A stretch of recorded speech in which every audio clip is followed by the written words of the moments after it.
Comrade D. Raja, Comrade Dipankar Bhattacharya, Shri K.S.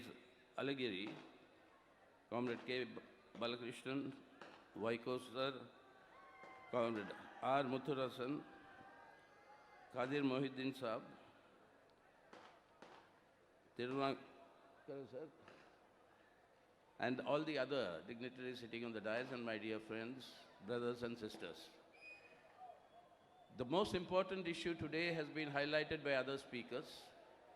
The only slogan today we have to give is to save India. We have to save India in order to change India for the better. Adhik nangal solra ki Tamil Nadu is the leader in the entire struggle to save India today. This is along with your neighboring state, where the government is led by my party, Communist Party of India, Marxist-led LDF, Left Democratic Front. Except in these two states, you don't find that the BJP not having any presence at all today in the assembly and the parliament. In the assembly, they may sometimes get one or two, but they are not being allowed by the people of Tamil Nadu and Kerala to elect even one single MP. Now that is a tradition which I am sure in the coming 2024 elections, the people of Tamil Nadu will once again uphold and ensure, under the leadership of the secular front led by the DMK and Thiru Stalin, we will once again ensure that not a single MP is elected from Tamil Nadu of the BJP to go to Delhi. Now that is absolutely essential. Why do we say this? Because what we are seeing today is the complete destruction of the fundamental foundational pillars of our constitution. And the first among those is the economic sovereignty of our country. And the worst victims of that will be my Dalit, my SC, ST brothers and sisters, because whatever little reservation benefits that they had, all that will be wiped out once this privatization continues in this manner.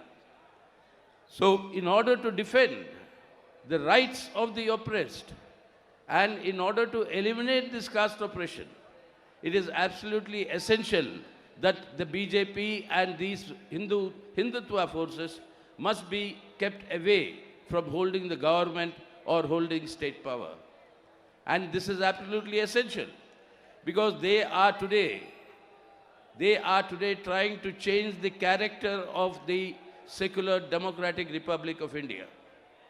Instead of the secular democratic Republic of India, they want a Manusmriti ordained Hindutva Rashtra to be brought into place in India. And this is why you will find that the oppression and caste oppression that is continuing will get further intensified if they continue to be in power. They do not want a caste census because they do not want to show the reality of what is the caste divisions and what is the caste oppression. And if you want to eliminate or move towards eliminating caste oppression today, the first task is to ensure BJP does not control the reins of power. Violating the constitution, violating Supreme Court judgments. We've all seen how the temple inauguration at Ayodhya took place as a state-sponsored function. It was a state function, and which is against the constitution and against the judgments of the Supreme Court. And this constitution, when it was drafted by the drafting committee headed by Dr. Ambedkar, gave us a secular democratic constitution, and a sovereign Republic of India was created on the basis of the first clause of the constitution that says India is a union of states. Today, that states are being completely, their autonomy, their rights are being eroded. In various ways, you find that there is no independence for state governments, which the constitution itself gives us. Federalism is under great threat. For converting the secular democratic republic into a fascistic Hindutva Rashtra, they require a unitary state, not a federal state. And it is that unitary state towards which this government is taking our country to. And that has to be fought and defeated. And in a similar fashion, you have the entire goal of social justice receding further and further away. And if that has to be stopped, and social justice and caste oppression, social justice ensured and caste oppression eliminated, then we have to ensure that this government doesn't continue to exist. So therefore, the point is the political battle that is coming before us today. This big political battle. And in this big political battle, we have to battle these forces that are controlling all institutions of our secular democratic republic. The latest you have seen how the Election Commission appointment is going to be decided entirely by the government. And whatever the Supreme Court suggested to include the Chief Justice of India, that has also been changed by law in the Parliament when they brought a new legislation. So Election Commission will be under the control of the government.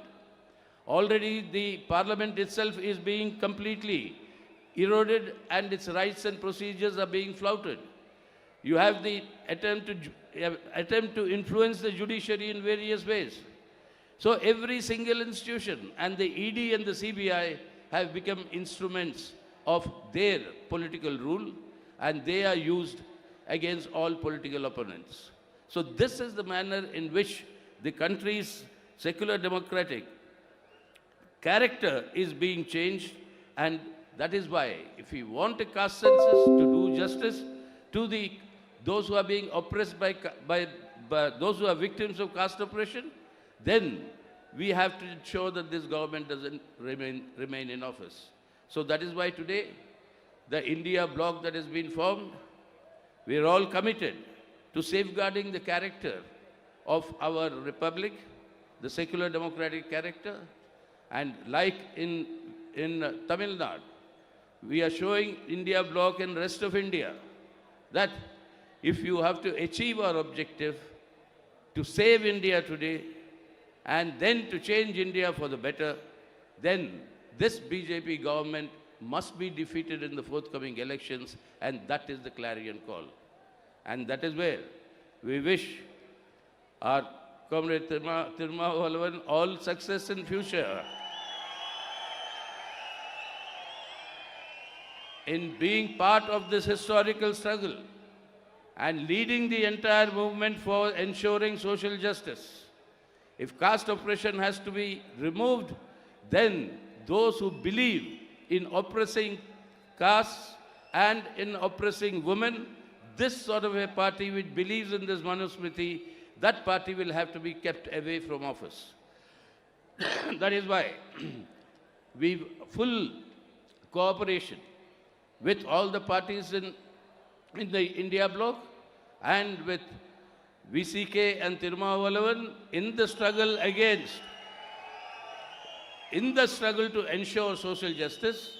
And with those greetings and words and that appeal to you that come, let us all together save India today so that we can change India for the better tomorrow, so that we can all come together and achieve that.